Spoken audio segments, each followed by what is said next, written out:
تعالیٰ کے، اور جو اللہ تعالیٰ نے چاہا وہی ہو گرا.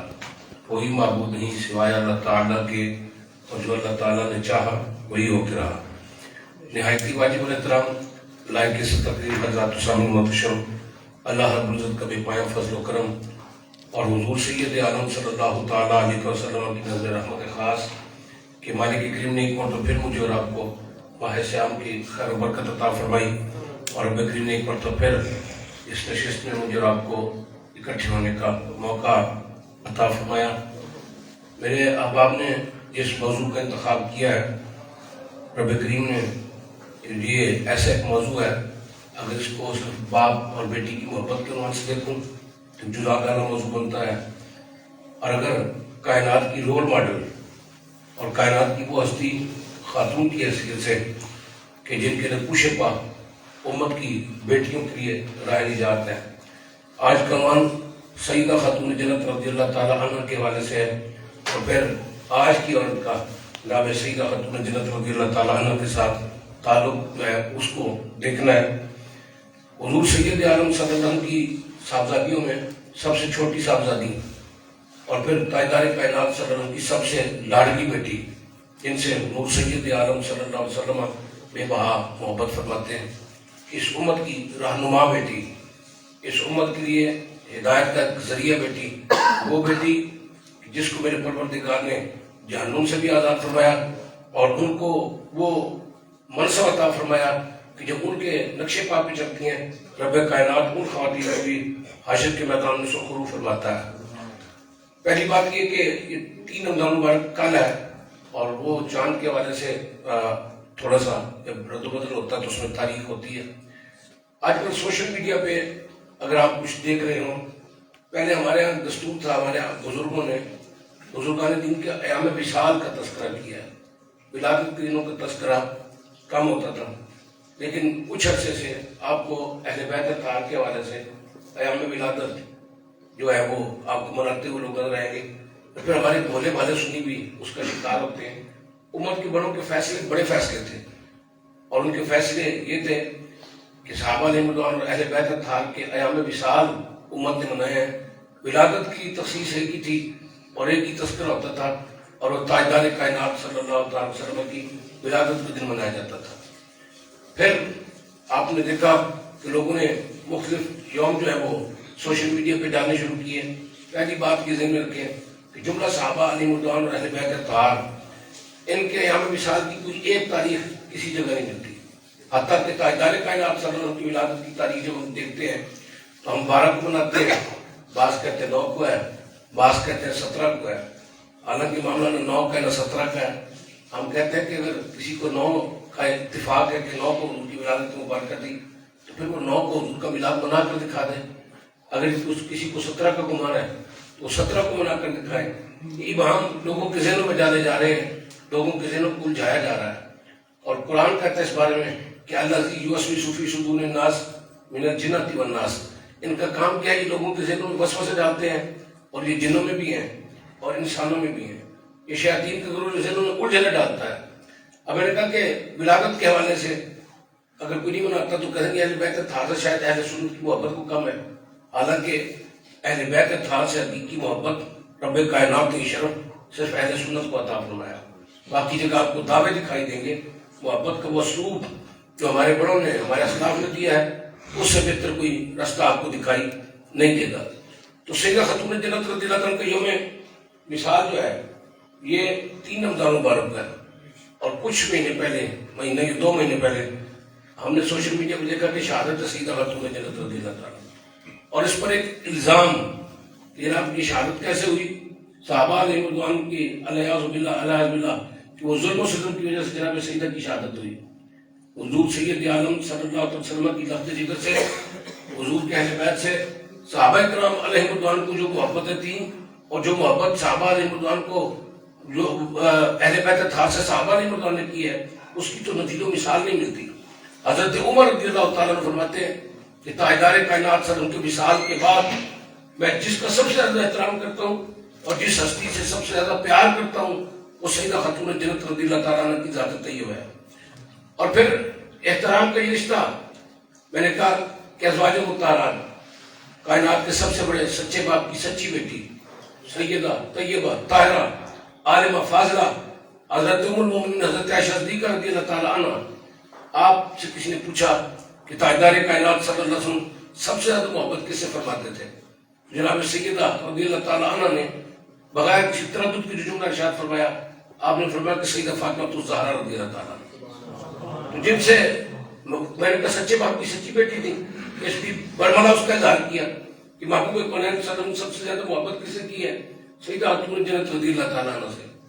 اور پھر جناب سیدہ کی روایت ہے، ام المومنین حضرت عائشہ صدیقہ رضی اللہ تعالیٰ عنہ فرماتی ہیں کہ محبوب کونین صلی اللہ علیہ وسلم کے ایام وصال تھے، تاجدار کائنات صلی اللہ علیہ وسلم نے اپنی شہزادی کو قریب بٹھایا اور پھر حضور نے ان کے کان میں کوئی بات کہی، فرماتی ہیں کہ جناب سیدہ رضی اللہ تعالیٰ عنہ رونے لگیں۔ حضور سید عالم صلی اللہ علیہ وسلم نے پھر ان کے کان میں کوئی بات کہی، پھر مسکرانے لگیں۔ فرماتی کہ تاجدار کائنات صلی اللہ علیہ وسلم کی بارگاہ میں تو سوال کرنے کی جرت ہی نہیں تھی۔ کچھ دن کے بعد حضور سید عالم صلی اللہ علیہ وسلم کا وصال ہو گیا، وصال ظاہر ہوا۔ فرماتی جب کچھ دن گزرے تو میں نے ایک دن جناب سیدہ سے پوچھا کہ اس دن کا جو معاملہ تھا وہ راز ہے کیا، کہ پہلے آپ مسکرائی ہیں اور پھر پہلے آپ روئی ہیں اور پھر آپ مسکرائی ہیں؟ تو فرمایا تاجدار کائنات صلی اللہ علیہ وسلم نے میرے کان میں کہا تھا کہ فاطمہ جانے کا وقت آ گیا ہے، وصال کا حضور نے مجھے خبر دی، اس بات پہ میں رو پڑی۔ پھر محبوب کونین صلی اللہ علیہ وسلم نے فرمایا کہ فاطمہ رضی اللہ تعالیٰ عنہ، میرے بعد سب سے پہلے جو مجھ سے ملے گا، میرے بعد سب سے پہلے جس کا وصال ہوگا وہ آپ ہوں گی۔ تو میں اس خبر کو سن کے میں خوش ہو گئی۔ اب یہ بڑی حیرت کی بات ہے، محبوب کونین صلی اللہ علیہ وسلم کی وصال ظاہر کی خبر ملتی ہے تو روتی ہیں، اور اپنے دنیا سے جانے کی خبر ملتی ہے اس بنیاد پر میں سب سے پہلے حضور کے پاس جاؤں گی، اس پہ سیدہ مسکراتی ہیں۔ ورنہ بندہ اپنے جانے کی خبر سن کے زیادہ پریشان ہوتا ہے۔ یہ وہی صورتحال ہے نا۔ حضرت بلال رضی اللہ تعالیٰ عنہ کا جب وصال ہونے لگا تو ان کی زوجہ نے دیکھا تو رونے لگی، تو انہوں نے کہا کہ وائے حسرتا، افسوس۔ تو حضرت بلال رضی اللہ تعالیٰ نے آگے کو نہیں، میں کس بات کا افسوس؟ کہا اس بات کے کہ آپ ہم سے جدا ہو رہے ہیں۔ میں افسوس کا مقام نہیں، یہ تو خوشی کا دن ہے کہ آج بلال اپنے آقا سے جا کے ملے گا۔ یہ وہ کیفیات ہے صحابہ اہل بیت کے اندر کہ ان کا مقصود و مطلوب تاجدار کائنات صلی اللہ علیہ وسلم کی ذات طیب ہے۔ اور حضور سید عالم صاحب کی یہ لفظ جگر اگر ہم کی زندگی ایک حدیث طویل ہے، مکمل حدیث یہاں بیان کرنے کا موقع بھی نہیں رہے گا، اس میں سے ایک جملہ لے کر عرض کروں گا کہ حضور سید عالم صلی اللہ علیہ وسلم صحابہ علیہ الرضوان کے درمیان تشریف فرما، تو یہ گھر ہے مولا کائنات کا، سیدہ خاتون جنت رضی اللہ تعالیٰ عنہ کا۔ فرماتے کہ مولا کائنات کرم اللہ وجہ الکریم نے ایک تشت کے اندر امام کائنات صلی اللہ علیہ وسلم کو شہد پیش کیا۔ تشت بھی بڑا خوبصورت تھا برتن اور شہد بھی بڑا صاف تھا، اس کے اندر ایک باریک سا بال گرا ہوا دیکھا۔ تاجدار کائنات صلی اللہ علیہ وسلم نے فرمایا، خلفائے راشدین بھی موجود ہیں، میرے کریم نے ارشاد فرمایا کہ اے صحابہ، یہ تشت کے اندر یہ شہد اور اس شہد کے اندر یہ بال، اس میں سارا رموز ہے، آپ بتائیں کہ اس میں کیا راز ہے؟ تو صدیق اکبر رضی اللہ تعالیٰ نے اپنی رائے کا اظہار فرمایا، عمر فاروق رضی اللہ نے اپنی رائے کا اظہار فرمایا، عثمان غنی رضی اللہ نے اپنی فکر کا اظہار فرمایا، مولا کائنات نے اپنی سوچ کے مطابق جواب دیا۔ پھر تاجدار کائنات صلی اللہ علیہ وسلم نے خود ارشاد فرمایا، پھر آپ نے جناب سیدہ خاتون جنت رضی اللہ تعالیٰ عنہ سے ان کی رائے لی۔ پھر جبریل امین آئے، انہوں نے کہا کہ حضور میری رائے بھی اس میں شامل فرمائیں، اور پھر جبریل امین لوٹ کر آئے، میں رب کہتا ہے کہ میری رائے بھی اس پر لے لیں، میرا آپ کا رب کیا کہتا ہے؟ اس میں سیدہ خاتون جنت رضی اللہ تعالیٰ عنہ کے جملے ہیں وہ بڑے قابل غور ہیں۔ آپ نے فرمایا کہ یا رسول اللہ صلی اللہ علیہ وسلم، آپ کا عورت کی حیا تشت کی طرح روشن ہے، اور عورت کے چہرے پہ نقاب پردہ اس شہد سے زیادہ میٹھا ہے، لیکن عورت کا زندگی کے آخری دم تک غیر محرم کی نظر سے بچ کے جانا وہ بال سے زیادہ باریک کام ہے۔ آج کی عورت یہ سمجھتی ہے کہ شاید اسے آزادی نہیں ہے، اور آج یورپ نے ایک مویلا مچا رکھا ہے، ایک شور مچا ہوا ہے۔ اسلام نے عورت کے حقوق کو سلب کر لیا ہے، اسلام عورت کو اس کے حقوق نہیں دیتا، حالانکہ اسلام نے عورت کو اتنی عزت و تکریم دی ہے اس کا اندازہ خود عورت کو نہیں ہے۔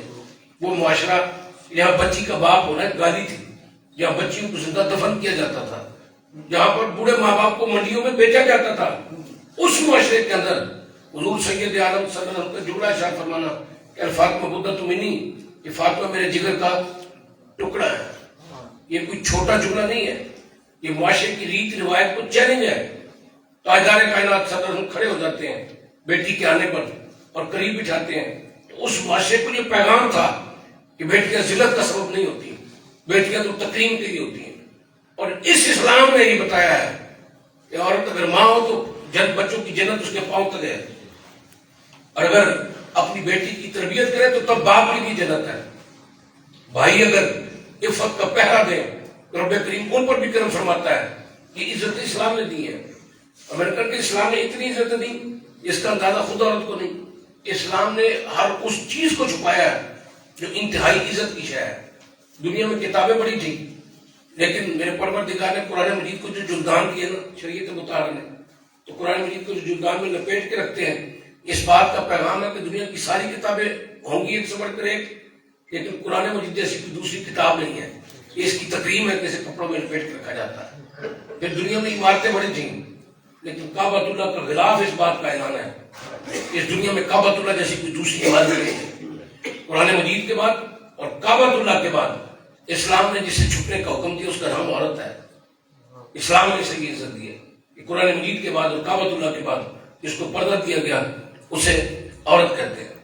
جب تاجدار کائنات صلی اللہ علیہ وسلم حرم مکہ میں عبادت فرما رہے تھے، حضرت عبداللہ ابن مسعود رضی اللہ تعالیٰ عنہ فرماتے ہیں کہ حضور عبادت میں مصروف تھے، مشرکین مکہ نے بطور شرارت اونٹنی ذبح ہوئی تھی قریب، اس کی اونٹنی اٹھائی اور تاجدار کائنات صلی اللہ علیہ وسلم جب سجدے میں تھے تو حضور کی پشت مبارک پہ وہ لا کر رکھ دی۔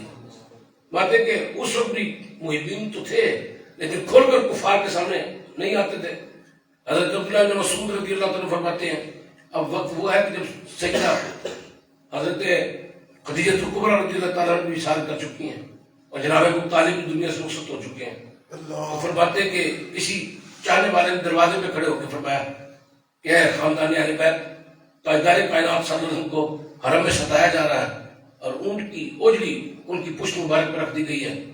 تو جناب سیدہ خاتون جنت رضی اللہ تعالیٰ عنہ پردے کی حالت میں دوڑی، ابھی چھوٹی ہیں، آ کر اپنے والد گرامی کی پشت سے اس بوجھ کو ہٹاتی ہیں اور روتی جاتی ہیں، روتے ہوئے تاجدار کائنات صلی اللہ علیہ وسلم کی پشت مبارک سے اونٹ کو اوجڑی ہٹائی، تاجدار کائنات صلی اللہ علیہ وسلم اٹھے، آپ نے سیدہ خاتون جنت کو ساتھ دیا، کنویں پر سے پانی نکالا، آپ اپنے ہاتھوں سے محبوب کونین صلی اللہ علیہ وسلم کی زلفوں کو دھوتی ہیں، کپڑے دھو رہی ہیں اور روتے ہوئے آپ نے جملے فرمائے کہ اللہ ان بدبختوں کو جنہوں نے یہ ظلم کیا ہے انہیں برباد کر دے۔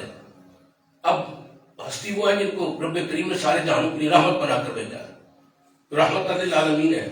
طائف کی وادی میں دو لہان ہوتے ہیں اور فرشتہ آ کے کہتے ہیں کہ اس بستی کو الٹ دیا جائے، حضور فرماتے ہیں کہ مجھے نہیں جانتے میں کون ہوں، آج یہ نہیں تو کل ان کی نسلیں تو کرنا پڑیں گی۔ احد کے میدان میں صدیق اکبر رضی اللہ عنہ جیسی حلیم شخصیت آگے کہتی ہے کہ حضور ان کے لیے دعا فرمائے کہ رب کریم ان کو برباد کر دے، یہ اس طرح سے اذیت دیتے ہیں۔ تاجدار کائنات صلی اللہ علیہ وسلم اس موقع بھی ارشاد فرماتے ہیں کہ نہیں، یہ اگر یہ نہیں تو ان کی نسلیں کرنا پڑیں گی، لیکن یہ وہ مقام ہے کہ جناب سیدہ فرماتی ہے اللہ ان کو برباد کر دے، تو حضور سید عالم صلی اللہ علیہ وسلم ہاتھ اٹھاتے ہیں، میرے کریم نے فرمایا اللہ فاطمہ جیسے کہتی ہے ویسا کر دے، جیسے فاطمہ کہتی ہیں رضی اللہ تعالیٰ ویسا کر دے۔ تو فرماتے ہیں حضرت عبداللہ ابن مسعود رضی اللہ تعالیٰ کہ مجھے اس بات کی جستجو لگ گئی، بندے میری نظروں میں تھے، چہرے مجھے یاد تھے، میں منتظر تھا کہ اس دعا کا اثر کب آتا ہے۔ مطلب بدر کے میدان میں نے وہ منظر دیکھا کہ وہ سارے بدبخت کہ جنہوں نے وہ اذیت دی تھی میں نے سب کے سب مرے ہوئے دیکھے، لاشیں کٹھی پٹھی تھیں، کسی کی گردن نہیں تھی، کسی کا بازو نہیں تھا۔ فرماتے ہیں کہ میں نے ان کی لاشوں پر گھوڑے دوڑتے ہوئے دیکھے اور پھر میں نے دیکھا کہ ان کی ٹانگوں سے پکڑ کر گھسیٹا جا رہا ہے اور کنویں میں پھینکا جا رہا ہے۔ بات میں آگے ہو کے ایک ایک چہرہ دیکھ رہا تھا، تو مجھ سے کسی نے کہا کہ عبداللہ تو کیا دیکھتا ہے؟ میں بندے دیکھ رہا ہوں اور دعائے فاطمہ کا اثر دیکھ رہا ہوں، جناب سیدہ نے جو دعا کی تھی اس کے اثرات کیا ہے۔ آج کی عورت کے لیے پیغام یہ ہے کہ پردہ اس کے لیے کوئی قید نہیں ہے، اسلامی نظام معاشرت اس کے لیے کوئی تنگی نہیں ہے۔ یورپ نے عورت کو شمع محفل بنایا ہے، یورپ نے اپنی عیاشیوں کے لیے عورت کو گھر سے نکالا ہے۔ اسلام نے عورت کو باپردہ رہ کر جو عفت عطا کی ہے، عورت کو اس کو پیش نظر رکھنا چاہیے۔ اسلام نے عورت کو جو عزت، تو میرے دوست آج ملک پاکستان میں غالباً نہیں ہیں، تو ان کے ایک آن لائن دوستی ہوئی نیٹ پہ، جو خاتون اسپین سے ان کے گھر آئی، اس کے لیے بڑا حیرت کا موقع تھا کہ ایک دوست بنایا بوائے فرینڈ اور اس نے اسے اپنے گھر انوائٹ کیا. جب وہ گھر آ کے ٹھہری تو گھر کا مشرق کی سنبھالتا، اگرچہ اچھا کاروبار کرتا تھا، لیکن اس وقت جب گھر پکانے کی باری آتی نا تو وہ ماں سے پوچھنا کیا لانا ہے، کیا کرنا ہے، تو ماں حکم دیتی. تو اس خاتون نے بڑی حیرت سے پوچھا، اس نے کہا کہ یہ تم سارا کچھ ماں سے پوچھ کے کرتے ہو؟ میرے دوست نے کہا، اس نے کہا یہ تو میری ماں ہے نا، اگر اس کی ماں بھی زندہ ہوتی، میری ماں کی ماں، تو حکم اسی کا چلتا کہ ہمیں اللہ رسول نے یہی حکم دیا ہے. تو آج ہمیں یورپ میں جہاں اولڈ ہاؤسز نظر آتے ہیں، جہاں ایک وقت کے بعد ماؤں سے چھٹکارا حاصل کر دیا جاتا ہے، یہ پیغام عبرت ہماری نظروں کے سامنے ہے، لیکن ہم پھر بھی چکا چوند روشنی کے پیچھے، یورپ کے پیچھے بھاگ رہے ہیں. ہمارے لیے رول ماڈل سیدہ خاتون جنت رضی اللہ تعالیٰ عنہ کی ذات ہے، اور میرے کریم ارشاد فرماتے ہیں کہ حشر کے دن جب آپ تشریف لائیں گی نا تو 70,000 عمروں کی جھرمٹ میں آئیں گی، اور اعلان ہوگا کہ اہل معاشر اپنی نظریں جھکا لو کہ فاطمہ بنت محمد گزرنے والی ہے. 70 بندے ہونا تو بندہ درمیان میں نظر نہیں آتا، 70,000 میں کسی نے کیا نظر آنا ہے، لیکن یہ وہ عفت ماں بیٹی ہے یاد کی کہ اہل معاشر کو نظریں جھکانے کا حکم ہوتا. تو میں بس اس گزارش کے ساتھ کہ آئیں آج اپنی بچیوں کو، اپنی بہنوں کو، اپنی بیویوں کو، باپ کو پتہ ہوتا ہے بیٹی نے پہنا کیا ہے، بھائی جانتا ہے کہ بیٹی نے پہنا کیا ہے، شوہر کو پتہ ہے کہ لباس ہے کیسا، لیکن عجب بے شرمی سی ہے. اکبر الہ آبادی نے کہا تھا کہ اکبر کو نظر آئیں بے پردہ چند بیبیاں، اکبر زمین غیرت قومی سے گڑ گیا، حیرت سے پوچھا بیبیوں پردہ کو کیا ہوا ہے؟ کہنے لگی کہ عقل پہ مردوں کی پڑ گیا. تو آج مردوں کی عقل پہ جو پردہ پڑ چکا ہے اس سے ہمیں بچنا چاہیے. وقت تھوڑا سا زائد ہو گیا، ایک واقعہ عرض کروں گا پیغام کی صورت میں. یہ بالکل ذاتی مشاہدے کی بات ہے. پینورما سینٹر میں جمعہ پڑھاتا تھا، تو ہمارے ایک دوست وہاں جمعہ پڑھتے تھے، ان کے والد تھے نہیں، تو ان کی ہمشیرہ حافظہ قرآن تھی. کہہ لگے کہ رمضان کا مہینہ تھا، تو میری بہن اچانک سوتے سے چھٹی کا دن تھا، تو روتی ہوئی چیخیں مارتی روتی اٹھی ہچکیوں کے ساتھ. کہنے میں دوڑا کے پتہ نہیں خواب کو ایسا دیکھ لیا کیا پریشانی ہے. کہنے کہ میں بہن کے پاس گیا تو وہ مجھے بار بار ایک جملہ کہے کہ میں نے یہ کپڑے نہیں پہنے، میں نے یہ کپڑے نہیں پہنے. کیونکہ میں نے بہن کو ڈھارس دی، تسلی دی. جب تھوڑا سا ان کی طبیعت سمجھی، ہچکیاں آ رہی تھی، میں نے پوچھا کہ ہوا کیا ہے؟ کپڑے جیسے کہو گی میں تمہیں لے دوں گا، ماجرا کیا ہے؟ تو کہنے لگی میری بہن نے کہا کہ میں درود پاک پڑھ رہی تھی، میں سو گئی تو خواب میں مجھے حضور سید عالم صلی اللہ علیہ وسلم تاجدار کائنات صلی اللہ علیہ وسلم نے شفقت فرمائی، اور حضور نے مجھے سارے پہ اپنے دست شفقت رکھ کے فرمایا کہ بیٹی مسلمان بچیاں ایسے کپڑے نہیں پہنتی. یعنی میں فٹنگ والے کپڑے پہنتی تھی میری بہن، جو فیشن چل رہا تھا اسے مطابق. تو حضور نے فرمایا کہ بیٹی مسلمان بچیاں ایسے کپڑے نہیں پہنتی. تو کہنے کہ میری بہن نا کپڑے پہن، مجھے یہ کپڑے، مجھے نئے کپڑے چاہیے. تو کہنے کہ میں نے وعدہ کیا کہ میں کپڑے لے کے دوں گا. تو بس اتنا پیغام دینا چاہتا ہوں کہ آج میری ماں بہنیں بیٹیاں جو کپڑے پہنتی ہیں، مسلمان بچیاں سے کپڑے نہیں پہنتی. مسلمان بچیوں کے کپڑے نہیں ہیں، اور بحیثیت گھر کے ایک فرد کے، آپ اگر باپ ہیں تو اپنی ذمہ داری پوری کریں، آپ شوہر ہیں تو اپنی غیرت کا اظہار کریں، آپ بھائی ہیں تو آپ اپنی بہنوں کو پیغام عفت دیں کہ جناب فاطمہ الزہرا رضی اللہ تعالیٰ عنہ کی جو کنیزیں ہیں ان کا پہناوا بھی اور ہوتا ہے، ان کا کردار بھی اور ہوتا ہے.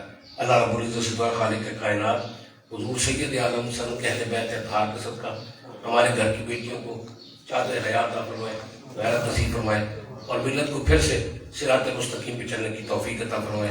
آخر دعوانا الحمدللہ. تمامی ابابیک پر